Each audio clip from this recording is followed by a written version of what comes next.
اور پھر اس کو ذریعہ بناتا ہے اس گناہ میں لے جانے کا جس میں لذت نہیں ہے، یعنی اختلافات کا، آپسی بغض و عناد کا۔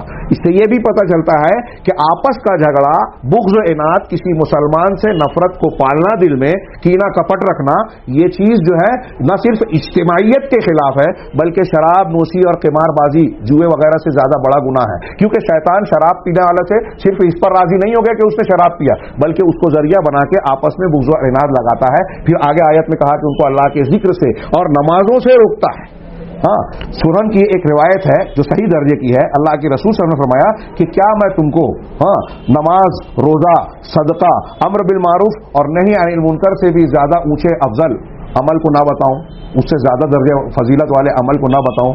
الا هل الا انبئكم بافضل من درجات الصيام والصلاه والصيام والصدقه والامر بالمعروف والنهي عن المنکر؟ تو صحابہ نے کہا، نیکی کے خیر کے تو وہ حریص تھے، انہوں نے کہا کیوں نہیں اللہ کے رسول، بلا یا رسول اللہ، تو آپ نے یہ عمل بتایا کیا؟ کہا قال اصلاح ذات البین، آپس کے تنازعات اور جھگڑوں کی اصلاح کرنا۔ قال فإن فساد ذات البین هی الحالقہ، اس لیے کہ آپس کے معاملات میں خرابی کا ہونا یہ حالقہ ہے، حلق کر دینے والا ہے، یعنی بال کو مونڈ دینے والا، اللہ معاف کیجیے گا، مونڈ دینے والا ہے۔ اللہ کے رسول نے فرمایا کہ میں یہ نہیں کہتا کہ بالوں کو مونڈنے والا، ولیکن تحلق الدین، بلکہ یہ دین کو مونڈ دینے والا ہے۔ یہ آپس کا اختلاف، فساد، دین کا خاتمہ کر دینے والا ہے۔ آج مسلمانوں کی جماعت، کچھ لوگ شرک و بدعت کر کے اپنی نیکیوں کو برباد کرتے ہیں، اور کچھ لوگ اختلافات کر کے دین کو منڈوا دیتے ہیں، یا تو عمل کو برباد کرتے ہیں یا اختلافات میں اپنا وقت اور صلاحیت اور اپنی کوششیں لگا کر اپنے نیک کاموں سے اپنے آپ کو دور رکھتے ہیں۔ نتیجہ کیا نکلتا ہے؟ وہی جو شرک اور بدعات کے ذریعے سے۔ اللہ کے نبی صلی اللہ علیہ وسلم کے ان ارشادات کی روشنی میں ہمیں جو معلوم ہوتا ہے کہ مسلمانوں کا دین اور دنیا میں ساری کی ساری مصلحتیں جماعت اور اجتماعیت کے بغیر مکمل نہیں ہو سکتی۔ ایسی جماعت جو کہ کسی امام اور نظام پر اکٹھا ہو، جن کی بات سنی جائے، اس کو مرکزیت دی جائے اور ان کی اطاعت و فرما برداری کی جائے، کیونکہ اللہ کے رسول صلی اللہ علیہ وسلم نے فرمایا کہ اختلاف جو ہے وہ رحمت ہے، اور جو ہے اتحاد، اجتماعیت جو ہے رحمت ہے، اور اختلاف اور فرقہ بندی یہ شر ہے، فساد ہے، فتنہ ہے۔ اللہ کے نبی صلی اللہ علیہ وسلم کا ارشاد ہے الجماعۃ رحمت والفرقۃ عذاب، امام احمد وغیرہ نے اس کو نقل کیا۔ حضرت عبداللہ ابن مسعود رضی اللہ تعالیٰ عنہ کا ایک جملہ آب ذر سے لکھنے کے قائل ہے، انہوں نے فرمایا کہ ما تکرہون فی الجماعۃ خیر مما تحبون فی الفرقہ، کہہ رہے ہیں کہ اجتماعیت میں جس چیز کو تم ناپسند کرتے ہو، اکٹھا رہنے میں، اتحاد و اتفاق میں جو چیز تمہیں بری معلوم ہوتی ہے، وہ بری محسوس ہونے والی چیز اس سے کہیں زیادہ بہتر ہے جو اختلاف کی شکل میں تم کو پسند ہے۔ اختلاف میں جو چیز کو تم پسند کرتے ہو وہ اتحاد کی ناپسندیدہ چیزوں میں زیادہ محبوب ہے۔ علامہ ابن تیمیہ کہتے ہیں کہ لوگوں پر اجتماعیت کو قائم کرنا، ولایت کو قائم کرنا دین کے اہم ترین واجبات میں سے ہے۔ دیکھیے اس جملے کا کچھ لوگ یہ مطلب لیتے ہیں کہ دین کا مقصد ہے کہ اقامت دین کیا جائے۔ اقامت دین یا حکومت کا قائم کرنا یہ ہمارے مقاصد میں نہیں ہے، یہ ہمارے دین پر عمل کرنے، صحیح عقیدہ اور عمل صالح اگر اختیار کیا جائے تو اللہ کا وعدہ ہے وعد اللہ الذین آمنوا منکم وعملوا الصالحات لیستخلفنہم فی الارض کما استخلف الذین من قبلہم، یہ اللہ کا نتیجہ ہوگا۔ ہمارے دین کا، ہماری دعوت کا مطمح نظر اور مقصود غائی اس کو بنانا یہ انبیاء کرام علیہ الصلوۃ والسلام کے طریقے کے خلاف ہے۔ تو اگر مسلمانوں کا جماعتی ڈھانچہ ہے تو یہ واجبات میں سے ہے، کیونکہ دین اور دنیا کا کوئی بھی خیر، کوئی بھی معاملہ جو ہے اس کے بغیر مکمل نہیں ہو سکتا اجتماعیت کے بغیر، اس لیے کہ انسانوں کی ساری مصلحت اجتماعیت سے جڑی ہوئی ہے۔ کوئی چھوٹی سے چھوٹی بھی جو حاجت ہے انسان کی وہ ایک دوسرے کے تعاون اور مدد کے بغیر پوری نہیں ہو سکتی۔ چنانچہ آپس میں یہ ایک دوسرے سے مل کر نیکی کو حاصل کرنے، بھلائیوں کے حصول اور نقصانات سے بچانے کے لیے مدد کر سکتے ہیں ایک قوت بن کر، کیونکہ ان میں سے ایک انسان، جماعت کا کوئی ایک آدمی ان تمام چیزوں پر کہ تمام مسلمانوں کے لیے نفع کو حاصل کر لے، نقصانات کا دفع کر دے، یہ ممکن نہیں ہے۔ چنانچہ ضروری ہے کہ اجتماعیت اختیار کیا جائے۔ یہاں تک کہ نبی کریم صلی اللہ علیہ وسلم نے فرمایا کہ اگر تم سفر میں ہو، 3 لوگ ہوں، تو تم میں سے ایک آدمی کو امیر بنا لو۔ آگے جو ہے شرح جو ہے بیان کی، وہ میں نے تھوڑا سا اس کا تذکرہ کیا، وقت نہیں ہے، اس لیے میں ایک دو اقتباس پیش کرنا چاہتا ہوں کہ مسلمانوں کے امت، افراد اور مختلف جماعتوں اور خاص طور سے نوجوانوں کی جو لوگ سرپرستی کرتے ہیں، آج کل اسلام پسندی کا جو ڈھنڈورا پیٹتا ہے، ان لوگوں پر لازم ہے کہ جن لوگوں نے شباب کی مصلحت کو سامنے رکھا ہے کہ یہ بات لوگوں کو بتائیں کہ اس امت کا آخری حصہ بھی اسی چیز سے فلاح پا سکتا ہے، کامیاب ہو سکتا ہے جو پہلا حصہ جس بنیاد پر کامیاب ہوا، یعنی صحابہ کرام کا۔ چنانچہ ضروری ہے کہ اگر ہم اصلاح کی بات کر رہے ہیں، مسلمانوں یا دنیا کے اندر دعوت و تبلیغ کا کام کرنے جاتے ہیں، تو سیاسیات کا راستہ یا دوسرے وہ راستے جو لوگوں نے آج تحریکیت اور دوسرے ناموں پر خارجیت اور جمہوریت کے قالب میں اختیار کر رکھے ہیں، وہ طریقہ صحیح نہیں ہے، بلکہ اللہ کے نبی صلی اللہ علیہ وسلم اور صحابہ کرام کا کہ عقائد اور اخلاق ایمانی پر جو ہے استوار کر کے لوگوں کو تقوی اور پرہیزگاری پر تربیت کی جائے، اجتماعیت اختیار کی جائے، اللہ کی کتاب اور سنت رسول کو بنیاد بنا کر اس سے روشنی حاصل کی جائے، اور اس سلسلے میں علماء جو نصیحت کرنے والے، علم و زہد تقوی میں معروف ہیں، ان سے تعلق قائم کیا جائے، اور ایسے بدعتی دکھاوا کرنے والے، آج کل جو بہت شہرت اور گلیمر والے جو ٹی وی چینل پہ اور کلپس لے کر آتے ہیں، ان کے بہت سارے لاکھوں لائک کرنے والے ہوتے ہیں، ایسے اہل بدعت یا منہج صحیح سے منحرف دعات اور تقریر کرنے والوں کے پیچھے نہ جائیں۔ ایسا کرنے سے زمین میں فساد پھیلتا ہے، اور یہ لوگ ایسے ہیں جو کہ بہت سارے علماء، اہل فضل اور جماعت حقہ کے کام کرنے والے جو لوگ صحیح دین پر کام کر رہے ہیں، اہل الحدیث سلفی، ان پر طعن و تشنیع کرتے ہیں، ان پر الزامات لگاتے ہیں، اور اس کا نتیجہ یہ نکلتا ہے کہ حقیقی طور پر جماعت اسلامی کے سلسلے میں جو اسلامی جماعت حقیقی طور پر ہے، اس کے اندر تفرق پیدا ہوتا ہے۔ یہ دین اسلام اور دعوت کا طریقہ نہیں ہے۔ ایک اقتباس کا حاصل یہ ہے کہ قاعدہ یہ ہے کہ آپ اگر کسی عمارت کو مضبوط بنانا چاہتے ہیں تو آپ اس عمارت کی چوٹی، اس کی اوپری حصوں، اوپری منزلوں اور دیواروں پر محنت نہیں کرتے، بلکہ آپ اگر چاہتے ہیں کہ وہ عمارت مضبوط ہو تو بنیادوں پر محنت کرتے ہیں۔ یعنی اسی طریقے سے لوگوں کی تعمیر کرنے کے لیے بنیاد کو مضبوط بنانا ہوگا، یعنی آپ لوگوں کے دلوں سے پہلے ایک دوسرے کے خلاف کینہ کپٹ، تکبر، انانیت، حسد اور جو شبہات اور شہوات کے فتنے دلوں میں جڑ پکڑتے ہیں، ان کا علاج کریں، پھر مسلمانوں کی جماعت اور نظام سے جوڑنے کی بات کریں، اور پھر مسلمانوں کے لیے خیر اور نصیحت کا پہلو سامنے رکھ کر ان کے حق میں دعا کا عادی بنائیں، اور جو چیزیں تمرد، سرکشی اور مسلمانوں کے خلاف خروج کرنے اور مسلمانوں کی قدر و قیمت اور عزت کو گھٹانے والی ہیں، امر بالمعروف نہی عن المنکر کو روکنے والی ہیں، ان چیزوں سے گریز کرنے کی تربیت دیا جائے۔ یہ شرعی ضوابط کے طریقے پر کیا جائے، اس لیے کہ مفاسد سے بچنا مصالح اور فائدے حاصل کرنے کے مقابلے میں زیادہ اہم ہے۔ مسلمانوں کو نقصان پہنچے، اس سے ہم کو بچنا ضروری ہے بنسبت اس کے فائدہ حاصل کیا جائے۔ یہ حکومت کا معاملہ بھی اس سے جڑا ہوا ہے، جیسے تم رہو گے ویسے تمہارے اوپر حکومت بنے گی، اسی قاعدے کے تحت آتا ہے۔ شیخ ابن باز یہاں کچھ اقوال ایسے ہیں جس میں یہ کہا گیا ہے کہ مسلمانوں پر اللہ کے رسول صلی اللہ علیہ وسلم نے یہ فرض کیا ہے کہ وہ ائمہ مسلمین کے حق میں دعائے خیر کریں۔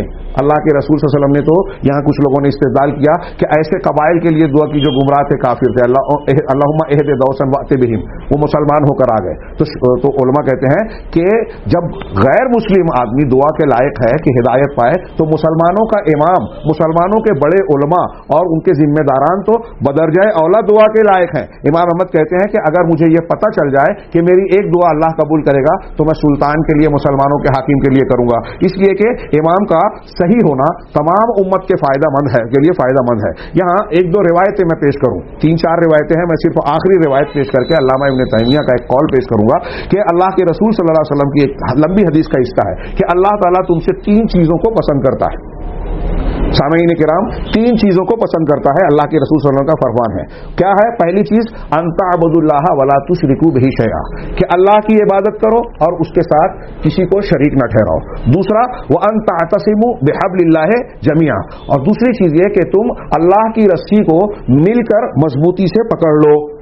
وان تناصحوا من ولاکم اللہ امرکم، اور یہ کہ تم اللہ تعالیٰ نے جن کو تمہارا والی بنایا ہے، ذمہ دار اور کفیل و سرپرست بنایا ہے، تم ان کے ساتھ باہمی خیر خواہی کا سلوک کرو.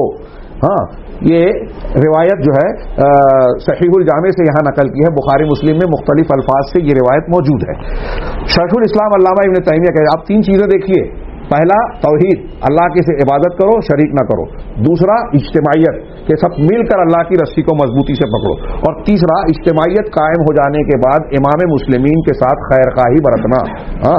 امام کو چاہیے کہ وہ لوگوں کے حقوق کا لحاظ رکھے، ایسا نہیں کرے گا تو اس کے لیے قرآن و حدیث میں سخت وعیدیں ہیں. عوام کو چاہیے کہ امام کی سماعت اور مرکز اجتماعیت کے نظام کے ساتھ جڑے رہیں. اس لیے اگر ایسا نہیں کرتے تو وہ جاہلیت کی موت مریں گے اور جنت سے محروم رہیں گے.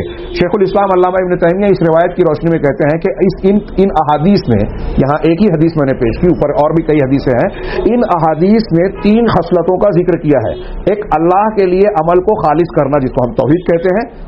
دوسرے اولو الامر، ذمہ داران قوم کے لیے خیر خواہی برتنا.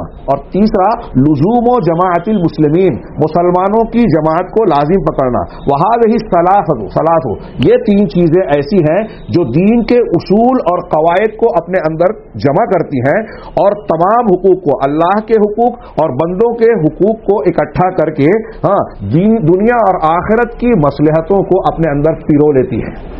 یہ تین چیزیں دنیا اور آخرت کے تمام مصلحتوں کو اپنے اندر پیروتے ہیں. اس میں اللہ کے حقوق بھی آ گئے، بندوں کے بھی. شیخ الاسلام محمد بن عبد الوہاب رحمہ اللہ ان تین خصلتوں کے بارے میں کہتے ہیں کہ لوگوں کے دین میں خلل اگر واقع ہوتا ہے اور دنیا میں بھی خلل واقع ہوتا ہے تو انہی تین چیزوں میں سے یا ان تین میں سے کسی ایک میں خلل واقع ہونے کی بنیاد پر حاصل کلام کے طور پر اس قول کو آپ سنیے کہ حدیث میں تین چیزوں کا جو حکم دیا گیا ہے. شیخ محمد بن عبد الوہاب کہتے ہیں کہ دنیا اور آخرت، لوگوں کا دین اور دنیا جو خراب ہوتا ہے اس میں بگاڑ آتا ہے تو انہی تین چیزوں میں سے کسی ایک چیز میں بگاڑ آنے کی وجہ سے ہوتا ہے. آج بدعات نے مسلمانوں کو 73 فرقوں میں بانٹ دیا. پھر مختلف عصبیتیں ہیں، قومی عصبیتیں، زبان کی عصبیتیں، علاقائی عصبیتیں، ذاتی مفادات، بھائی بھائی کے جھگڑے، اور نہ جانے کون کون سے اختلافات کی بنیاد ہے جن کو اسلام نے ختم کر دیا تھا، ان کو لوگوں نے زندہ کر دیا ہے. لوگوں نے ان کو زندہ کر کے دین اور دنیا کے نقصانات، آپ اگر مسلمانوں کی تاریخ دیکھیں، موجودہ حالات دیکھیں، ہم جگہ جگہ مارے جا رہے ہیں، کاٹے جا رہے ہیں، سازشوں کے شکار بنائے جا رہے ہیں. یہ اختلافات کا نتیجہ ہے. علامہ ابن تیمیہ رحمہ اللہ نے ایک جملہ کہا تھا کہ مسلمانوں کے درمیان، مسلمانوں کے لیے جو مصیبتیں ہیں، ان مصیبتوں میں اہل بدعت بعض اوقات کافروں سے زیادہ بڑی مصیبت اور نقصان والا کا ذریعہ بنتے ہیں. اس کا ذکر کر کے ایک عرب عالم کہتے ہیں کہ اہل بدعت کیسے، کہ میں نہیں جانتا کہ نبی کریم صلی اللہ علیہ وسلم نے خوارج کو جہنم کے کتے کیوں کہا.